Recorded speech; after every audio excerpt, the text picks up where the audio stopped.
अब पूरी बस्ती ने हटा जाएंगे। कोई 50 एक नाम रख ली तू, बस्ती ने हटा जाएंगे पूरी ने, फिर आप जीत जाऊंगा। ये फर्जी तो पहचान पत्र क्यों बना दी सरकार? ये मौजूद से जिंदा थे, यहाँ का आधार कार्ड थे, यहाँ का मकान को पट्टो थे। मैं मरूंगा नहीं, कह दिया मैं बिखर को, मैं बिखरा बाद मेरा बाप कोई कौन है? अब कलेक्टर साहब के सामने मरूंगा, वहीं बैठूंगा मैं धरने पे। सुना आपने? इस व्यक्ति के बात करने के लहजे से आपको समझ आ रहा होगा कि इसके अंदर कितना गुस्सा भरा हुआ है। और ये व्यक्ति कोई आम नहीं है, ये एक बीएलओ है।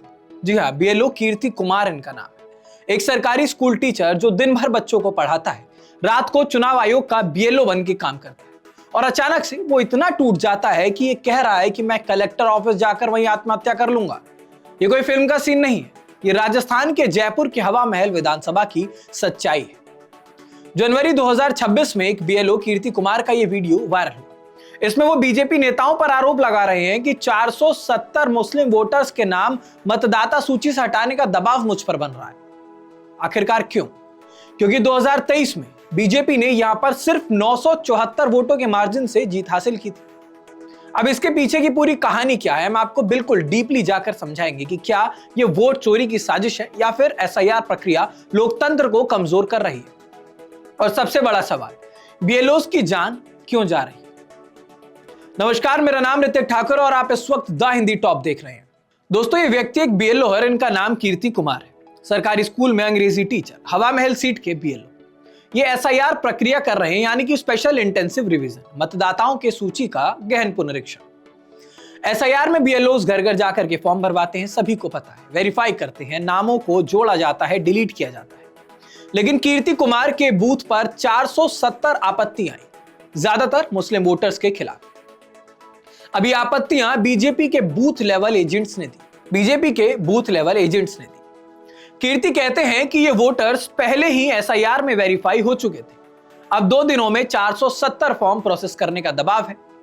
ये काम कम से कम 78 घंटे का है, लेकिन डेडलाइन इसमें सिर्फ 48 घंटे, यानी कि कम टाइम में ज्यादा वर्क प्रेशर। वीडियो में वो बीजेपी पार्षद सुरेश सैनी से फोन पर चिल्लाते हुए बात करते हुए नजर आ रहे हैं। पूरी बस्ती के वोट को हटा दूं क्या, ये उन्होंने कहा है। सिर्फ 50 नाम रख लूं, फिर आप और महाराज आराम से जीत जाएंगे। अब आप सोच रहे होंगे, भाई ये महाराज कौन है? ये महाराज यानी कि बीजेपी विधायक बाल मुकुंद आचार्य, दक्षिण मुखी बालाजी मंदिर के मुख्य पुजारी। और उसके बाद फिर धमकी भी दी है इन्होंने पार्षद को कि मैं कलेक्टर ऑफिस जाकर वहीं आत्महत्या कर लूंगा। पड़ोसी बूथ की बीएलओ सरस्वती मीणा ने भी कहा कि हिंदू बहुल इलाकों में कोई आपत्ति नहीं है, लेकिन मुस्लिम इलाकों में सैकड़ों आपत्तियां, सब बीजेपी एजेंट से। हवा महल आखिरकार इतनी हॉट सीट क्यों है, ये लोग सभी सोच रहे हैं। ये मुस्लिम बहुल विधानसभा है, यहां पर अनुमानित 90,000 से ज्यादा मुस्लिम वोटर्स हैं। यहां पर 264 बूथ हैं। 2023 विधानसभा चुनाव में बीजेपी के बाल मुकुंद आचार्य यहां से जीते, जिन्हें महाराज जी कहा जाता है। सिर्फ 974 वोटों का अंतर था। कांग्रेस का लंबा कब्जा था, लेकिन 2023 में बीजेपी ने पहली बार संकरी जीत दर्ज की। अगर 470 नाम कटते हैं तो ज्यादातर मुस्लिम इलाकों से। तो अगले चुनाव, यानी कि शायद 2028 का विधानसभा चुनाव या फिर 2026 में होने वाला नगर निकाय, इनमें बीजेपी को फायदा हो सकता है इस एसआईआर के जरिए। अब कांग्रेस का आरोप है कि यह टारगेटेड डिलीशन है, एससी एसटी और मुस्लिम वोटर्स को हटाने की साजिश है। बीजेपी पलटवार करती है और कहती है कि बीएलओ कांग्रेस कार्यकर्ता है, वीडियो साजिश है। विधायक बाल मुकुंद आचार्य ने कहा कि यह राजनीतिक ड्रामा है, लेकिन इसके पीछे का फैक्ट, एसआईआर में बीजेपी की तरफ से हजारों नाम डिलीट हुए, यह आरोप लगा। ये सिर्फ एक बीएलओ की कहानी हम आपको नहीं बता रहे, एसआईआर पूरे देश में चल रहा है, 12 से ज्यादा राज्यों में, लेकिन बीएलओस पर भारी दबाव है। 14 से 15 घंटे का काम, ऐप क्रैश, ट्रेनिंग की कमी, अनरियलिस्टिक डेडलाइन, यानी कि जिस डेडलाइन का कोई मतलब नहीं है, 48 घंटे का जो काम उन्हें दिया जा रहा है, असल में वो काम 78 घंटे में हो सकता है, यानी कि जो काम 4 दिन में होना है वो काम इन्हें 2 दिन में करना होता है। अब राजस्थान में एसआईआर के दौरान कम से कम 3 बीएलओस की मौत दर्ज की जा चुकी है। यूपी में सर्वेश कुमार की एक मौत जब हुई थी, आपको याद होगा, ये बीएलओ जिसने एक वीडियो भी बनाई थी और कहा था कि मैं 20 दिन से सो नहीं पाया हूं, 4 बेटियां हैं, माफ करना, उसके बाद सुसाइड कर लिया।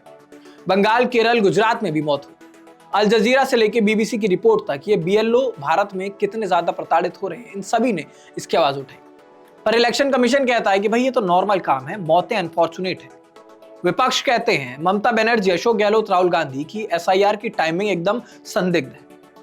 2026 में कई राज्यों में चुनाव हैं और वोटर लिस्ट प्योरीफाई करने के नाम पर मैनिपुलेशन किया जा रहा है, ये आरोप विपक्ष की तरफ से लगातार लग रहा है। अब ऐसे में बीजेपी क्या कह रही है, विपक्ष क्या कह रहा है, ये सवाल नहीं है। सवाल ये है कि क्या इन बीएलओस के ऊपर जो प्रेशर पड़ रहा है और उसके बाद ये प्रेशर जब उनसे कहा जाता है कि मुस्लिम बाहुल इलाके में मुस्लिम लोगों के सबसे ज्यादा नाम काटो, तो क्या ये सही है?